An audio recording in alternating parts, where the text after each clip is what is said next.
भाई जो गुरु वचन पे डट गए, कट गए फंद 84। अन्य प्रमाण कुरान मजीद की सूर अल बकरा 2 आयत नंबर 35 और 38 तक कुरान का ज्ञान देने वाला अल्लाह कह रहा है कि आयत नंबर 35 में क्या कह रहा है? फिर हमने आदम से कहा तुम और तुम्हारी पत्नी दोनों जन्नत यानी स्वर्ग में रहो और यहां जी भरकर जो चाहो खाओ, किंतु इस पेड़ के निकट न जाना, नहीं तो जालिमों में गिने जाओगे। अब यहां हजरत आदम को ओरिजिनल खुदा आके मिला। ओरिजिनल खुदा, जैसे हजरत मोहम्मद जी को कबीर परमात्मा इबादही कबीरा ओरिजिनल खुदा मुर्शिद के रूप में आके मिला, जिंदा बाबा के रूप में आके मिला, उनको कलमा दिया अल्लाहु कबीर अल्लाहु कबीर। इसी प्रकार इन महापुरुषों को वो ओरिजिनल अल्लाह, वो इबादही कबीरा भी आके मिलता है मुर्शिद रूप में, जिंदा रूप में, संत के रूप में, और इनको सत्य ज्ञान बताता है कि जो भक्ति तुम कर रहे हो शैतान के द्वारा दी गई, ये भक्ति मोक्षदायक नहीं है। इस भक्ति के करते रहने से तुम्हारा जन्म मरण का रोग नहीं कटेगा, तुम गधे कुत्ते सुअर बनने से नहीं बच सकते, तुम्हें नरक में जाना पड़ेगा। तो वो ओरिजिनल अल्लाह भी अपने बंदों के पीछे पीछे फिरता रहता है, लेकिन ये शैतान का लोक है। शैतान के प्रभाव के कारण वो आत्माएं, वो पैगंबर, वो अवतार उस ओरिजिनल खुदा अल्लाहु कबीर का ज्ञान स्वीकार नहीं कर पाते। तो ओरिजिनल खुदा ने, अल्लाहु कबीर ने हजरत आदम से क्या कहा? फिर हमने आदम से कहा तुम और तुम्हारी पत्नी दोनों जन्नत यानी स्वर्ग में रहो और यहां जी भरकर जो चाहो खाओ, किंतु इस पेड़ के निकट न जाना, नहीं तो जालिमों में गिने जाओगे। आयत नंबर 36। अंततः शैतान ने उन दोनों को उस पेड़ की ओर प्रेरित करके हमारे आदेश की अवहेलना करवा दी। लेकिन ये शैतान नहीं चाहता कि यहां कोई भी बंदा उस अल्लाहु कबीर की हिदायतों में चले। ये शैतान सबको भ्रमित करके रखता है, इसको श्राप लगा हुआ है। जब आप सृष्टि रचना पढ़ेंगे सतगुरु रामपाल जी के मुख कमल से, आगे इस पुस्तक में भी लिखी हुई है, आप यूट्यूब पर भी डाउनलोड करके सुन सकते हैं सृष्टि रचना। उसको प्रतिदिन 1 लाख मानव शरीरधारी स्त्री या पुरुष का वो मैल खाने का श्राप लगा हुआ है। तो ये जीव को भ्रमित करता है, ये किसी को भी यहां से बाहर नहीं जाने देना चाहता। इसको डर है, इसको भय है कि जिन जिन आत्माओं को मैं सतलोक से, 7वें आसमान से, अल्लाह कबीर से, इन आत्माओं के अंदर कुप्रेरणा करके उस परमात्मा से आस्था हटवा के अपने ऊपर आस्था लगा के जो लेकर आया हूं, ये आत्माएं यदि वापस चली गई उस सच्चे खुदा की सच्ची इबादत करके, तो फिर मेरा भोजन का क्या होगा? मैं खाऊंगा क्या? मुझे तो इन्हीं को खाने का श्राप मिला हुआ है। तभी तो हम जन्म रहे हैं और मर रहे हैं। अन्यथा इंसान जन्म लेता है, बड़ा होता है, पढ़ाई करता है, 20-25 साल बाद में अच्छी नौकरी लगता है, जिंदगी भर कमाता है, 60 साल के बाद रिटायरमेंट होता है, सोचता है अब मैं आराम से रहूंगा, बाल बच्चों के साथ रहूंगा, मेरी पेंशन आती रहेगी, और उस समय उसकी मृत्यु हो जाती है। तो किस लिए उसने सारी मेहनत की? क्या मरना कोई पसंद करता है? किसी का बेटा मर रहा है, किसी की बेटी मर रही है, किसी का दामाद मर रहा है, एक्सीडेंट में पूरा परिवार का परिवार मर रहा है, क्या मरना कोई पसंद करता है? हम सतलोक में नहीं मरा करते थे, हम अमर थे, लेकिन अब इस शैतान के लोक में आकर हम अमर नहीं रहे। ये शैतान हमें अपने भोजन के लिए मारता है और जन्म देता है, मारता है और जन्म देता है। तो शैतान ने सोचा अगर सच्चे खुदा की इबादत अगर आत्मा कर लेगी तो ये तो सच्चे खुदा के पास चली जाएगी, सच्चा खुदा इसे लेकर चला जाएगा। तो वो हमें भ्रमित करता है सच्चे खुदा की सच्ची इबादत से। इसीलिए तो उसने हजरत मूसा को, हजरत दाऊद को, हजरत ईसा को और हजरत मोहम्मद को जो किताबें उसने प्रदान की, तौरात, जबूर, इंजिल और कुरान शरीफ, उनमें कंप्लीट ज्ञान नहीं दिया, आधा अधूरा ज्ञान दे दिया, अपने आप को ही अल्लाह घोषित कर दिया, जबकि डुप्लीकेट है, ताकि आत्माएं भ्रमित रहें और मुझे यानी शैतान को ही अल्लाह मान के पूजती रहें और मरने के बाद मेरे मुंह में आती रहें। ये इसका सबसे बड़ा भयंकर जाल है। और इस जाल को वो अल्लाह कबीर खुद ही धरती पे आके संत रूप में, मुर्शिद रूप में खत्म करता है, तोड़ता है। और यहां कोई जानकारी नहीं दे सकता, क्योंकि शैतान से ऊपर 21 ब्रह्मांड में कोई नहीं है, और शैतान किसी को जानकारी होने नहीं देता। तो भला यहां का प्राणी एक दूसरे को कैसे बताएगा कि अल्लाह कौन है, सच्चा अल्लाह कबीर कौन है? तो वो अल्लाह कबीर स्वयं आकर ही अपनी यथार्थ जानकारी देता है, बताता है। तो आज वो अल्लाह कबीर सतगुरु रामपाल जी के रूप में धरती पे प्रकट है। आज हम उनकी सच्ची इबादत करके वापस उनके साथ अपने शतलोक में जा सकते हैं। लेकिन कुछ समय बाद में शैतान ने हजरत आदम को और उसकी पत्नी हवा को, दोनों को भ्रमित कर दिया, परमेश्वर के आदेश की अवहेलना करवा दी सांप के रूप में। कैसे? अंततः शैतान ने उन दोनों को उस पेड़ की ओर प्रेरित करके, यानी जिस पेड़ के फल ना खाने के लिए अल्लाह कबीर ने हजरत आदम को हिदायत दी थी कि इस वाटिका के तुम सारे पेड़ के फल खा सकते हो, लेकिन वो जो सामने जो पेड़ है बीच में, उसका फल मत खाना, अन्यथा फिर तुम जन्म और मरण में आ जाओगे, तुम्हारे को स्वर्ग से नीचे पटका जाएगा धरती पर, इस मृत लोक में। फिर तुम्हें खुद ही कमाना पड़ेगा, खुद ही खाना पड़ेगा। अब काल ने सोचा कि अगर ये स्वर्ग में रहेगा तो फिर मेरे भोजन का क्या होगा, बाकी जीव कैसे उत्पन्न होंगे, संतान उत्पत्ति कैसे होगी, मैं 1 लाख कैसे खाऊंगा? तो शैतान ने उनको भ्रमित करना शुरू किया, उनको डराना शुरू किया, धोखा किया। अंततः शैतान ने उन दोनों को उस पेड़ की ओर प्रेरित करके हमारे आदेश की अवहेलना करवा दी। हमने हुक्म दिया कि अब तुम सब यहां से उतर जाओ, एक दूसरे के दुश्मन बन जाओ। सांप और इंसान एक दूसरे के शत्रु हो गए। आज सांप को देखते ही क्यों मार दिया जाता है? हालांकि अब नहीं मारा जाएगा।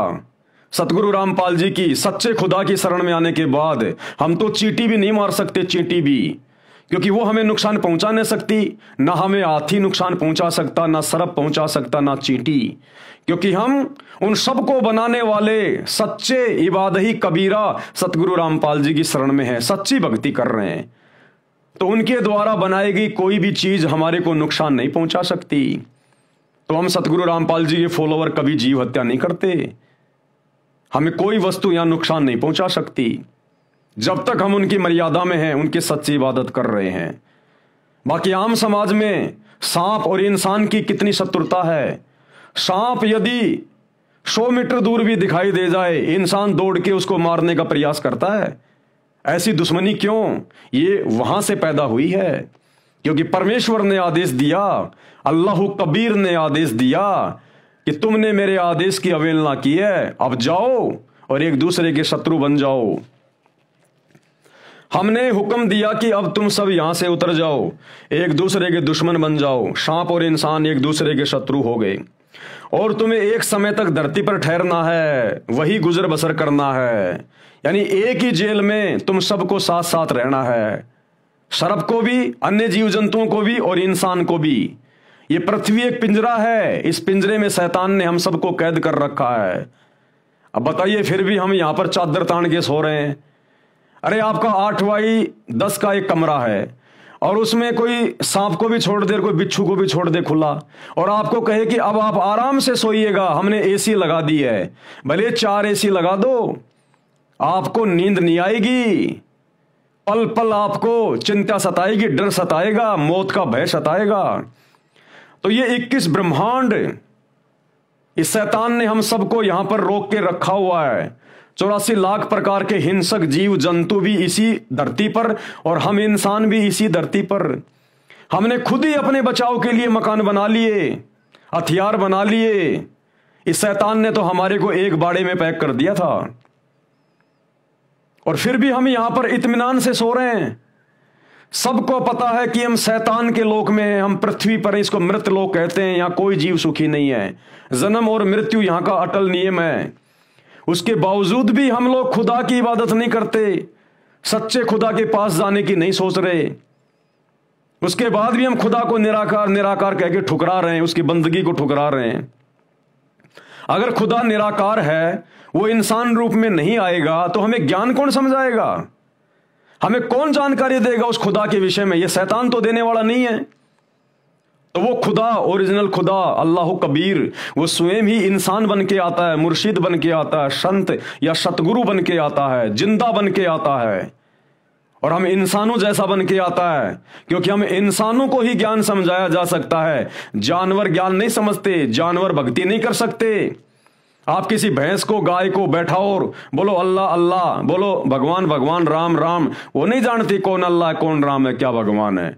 वो पशु योनि में है, वो अपना वो कर्म भोग रहे हैं। जब वो कभी इंसान थे, मनुष्य योनि में स्त्री और पुरुष थे, उन्होंने सच्चे खुदा की सच्ची इबादत नहीं की, पत्थरों की पूजा करते रहे, उल्टे काम करते रहे, भगवान से मुंह फेर कर बैठे रहे, अल्लाह को निराकार निराकार बताते रहे। अब वो गधे कुत्ते सुअर बनकर अपना कर्म भोग रहे हैं। तो अब उनको नहीं पता, अब उनको मौका नहीं है अल्लाह की इबादत करने का। अब उनको लंबा चक्कर काटना पड़ेगा 84 लाख योनियों का, फिर कहीं जाकर अल्लाह उनको एक मनुष्य जन्म देगा, जो आज आप और हमें प्राप्त है, हमारा सौभाग्य है। और सबसे बड़ा सौभाग्य, ये कलयुग की बिचली पीढ़ी का समय उस ओरिजिनल अल्लाह के द्वारा पहले से भक्ति के लिए, मोक्ष के लिए निर्धारित किया हुआ है। और इस समय अल्लाह खुद धरती पर संत रामपाल जी के रूप में प्रकट है, सच्चे मुर्शिद, बाखबर, तत्वदर्शी संत के रूप में।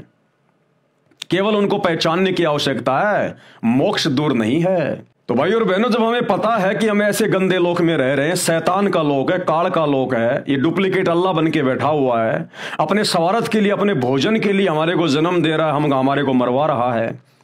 इसकी इबादत करते करते भी दुनिया भर के हॉस्पिटल में लोग सड़ सड़ के मर रहे हैं। इसकी इबादत करते करते मंदिर, मस्जिद, चर्च, गुरुद्वारों में जाते जाते भी दुनिया की आंखों के सामने उनके बेटे मर रहे हैं, बेटियां मर रही हैं, पूरा का पूरा परिवार एक्सीडेंट में मर रहा है, महामारियां आ रही हैं। तो ये खाक खुदा है, ये खाक अल्लाह है, केवल इसने हमारे को भ्रमित कर रखा है। ये डुप्लीकेट अल्लाह है, और उसके बावजूद भी हम लोग ओरिजिनल अल्लाह को खोज नहीं रहे। कोई बताता है तो उसकी बातों पे हम यकीन नहीं कर रहे, विश्वास नहीं कर रहे। क्या जाता है तुम्हारा? दुनिया भर के फालतू के अश्लील गाने, गंदे भद्दे गाने तुम सारा दिन मोबाइल पे सुनते रहते हो, फेसबुक पे, यूट्यूब पे शॉर्ट वीडियो देखते रहते हो, दुनिया भर के अश्लील। अपना 8-10 घंटे का समय जाया करते हो, बर्बाद करते हो। क्या तुम आधा घंटा रोजाना रात्रि को सोते समय सतगुरु रामपाल जी के सत्संग भी नहीं सुन सकते? लेकिन ये काल सुनने नहीं देता। जिसके ऊपर काल का प्रभाव ज्यादा है वो केवल गंदगी देख लेगा, लेकिन सच्चे संत के सत्संग नहीं देख सकता। सकल पदार्थ है जगमाही, कर्महीन नर पावत नहीं। जो कर्महीन होंगे, वो चाहे किसी भी धर्म में हो, वो संतों के सत्संग सुनने से परहेज करते हैं, क्योंकि उनको तो यहीं पर शैतान के लोक में उसका भोजन बनना है, गधा कुत्ता शुअर बन के घूमना होता है। तो जब हमें पता है कि ये इतना गंदा लोक है, शैतान का लोक है, ये पृथ्वी जिसको मृत लोक कहते हैं, हमारी आंखों के सामने हमारे बाप दादे मर गए, दुनिया के बेटा बेटी मर रहे हैं, और हम भी मरेंगे, सबको पता है।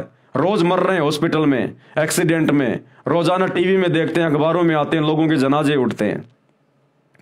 फिर भी हम लोग आंखें नहीं खोल रहे कि एक दिन हमने भी जाना है। ये क्या ले गए?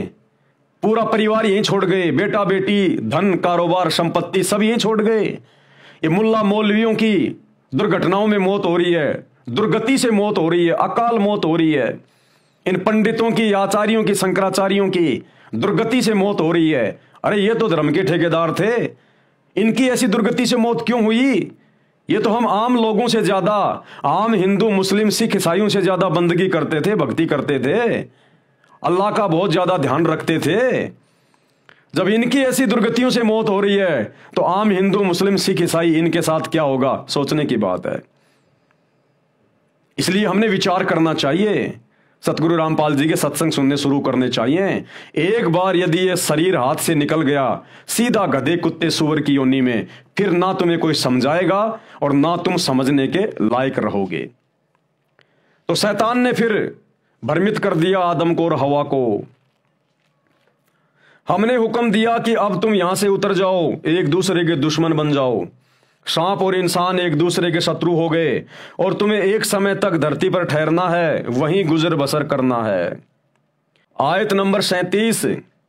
उस समय आदम ने अपने रब से कुछ शब्द सीखकर तौबा यानी क्षमा याचना की, जिसको उसके रब ने स्वीकार कर लिया, क्योंकि वह बड़ा क्षमा करने वाला और दया करने वाला है। ये है वो क्षमा करने वाला और दया करने वाला, रहम दिल अल्लाह, बड़ा मेहरबान अल्लाह, जिसे तुम कहते हो बिस्मिल्लाह रहमान रहीम। ये है वो कबीर अल्लाह, जो अपनी आत्माओं के पीछे पीछे भटकता रहता है, शैतान के जाल से, उसके षड्यंत्र से बचाने का प्रयास करता है, जो वर्तमान में संत रामपाल जी के रूप में धरती पे प्रकट है। उसने हजरत आदम की जब उसने क्षमा याचना की, माफी मांगी, उसने उसको स्वीकार किया। यह है वो रहम दिल अल्लाह, क्योंकि वह बड़ा क्षमा करने वाला और दया करने वाला है। आयत नंबर 38, हमने कहा कि तुम अब यहां से उतर जाओ, फिर मेरी ओर से जो मार्गदर्शन तुम्हारे पास पहुंचे उसके अनुसार चलना। जो मेरे मार्गदर्शन के अनुसार चलेंगे उनके लिए किसी भय और दुख का मौका ना होगा। कुरान मजीद से लेख समाप्त। क्या कहा उस रहम दिल अल्लाह ने, ओरिजिनल खुदा अल्लाह कबीर ने, कि अब तुम यहां से जाओ, नीचे उतर जाओ धरती पे, पृथ्वी पे, उस मृत्यु लोक में, क्योंकि तुमने शैतान के प्रभाव से मेरे आदेश की अवहेलना की है। मैंने जिस पेड़ के फल खाने से मना किया था तुमने वो खा लिए। लेकिन एक चीज का ध्यान रखना, मैं तुम्हारे को बख्शिश करता हूं, तुम्हारे ऊपर मैं दया करता हूं। जब कभी मेरे द्वारा भेजा गया कोई मुर्शिद, कोई संत, कोई मार्गदर्शक, कोई पैगंबर, कोई रसूल, कोई अवतार, जो सच्चा मार्गदर्शन करे, इस शैतान के षड्यंत्र को समझाए, सृष्टि रचना को बताए कि ये क्यों यहां मार रहा है, क्यों जिंदा कर रहा है, क्यों जन्म दे रहा है, इसको 1 लाख मानव शरीरधारी स्त्री पुरुष रोजाना खाने का आदेश है, इसको श्राप लगा हुआ है, ये गधे कुत्ते सुअर क्यों बना रहा है, तुम लोग इतने दुख क्यों उठा रहे हो, तुम इंसानों को धर्मों में, जातियों में किसने बांट दिया, तुम्हें हिंदू मुसलमान किसने बनाया। जब ये सच्चा ज्ञान देने वाला मेरा कोई संत, मेरा कोई मार्गदर्शन, कोई मुर्शिद जब तुम्हें आकर मिले, तुम उसके ज्ञान के ऊपर गौर करना, उसके सत्संग सुनना और उसकी शरण में चले जाना, और वो जो तुम्हें सच्ची इबादत बताएगा उसके अनुसार ही तुम मेरे पास वापस शतलोक में, 7वें आसमान पर, ओरिजिनल जन्नत सचखंड में पहुंच सकते हो। दूसरा, इस पृथ्वी पर, इस जहान में, इस कायनात में कोई तरीका नहीं है। भाई जो गुरु बचन पे डट गए, कट गए फंद 84 के, कट गए फंद 84 के, कट गए फंद 84 के।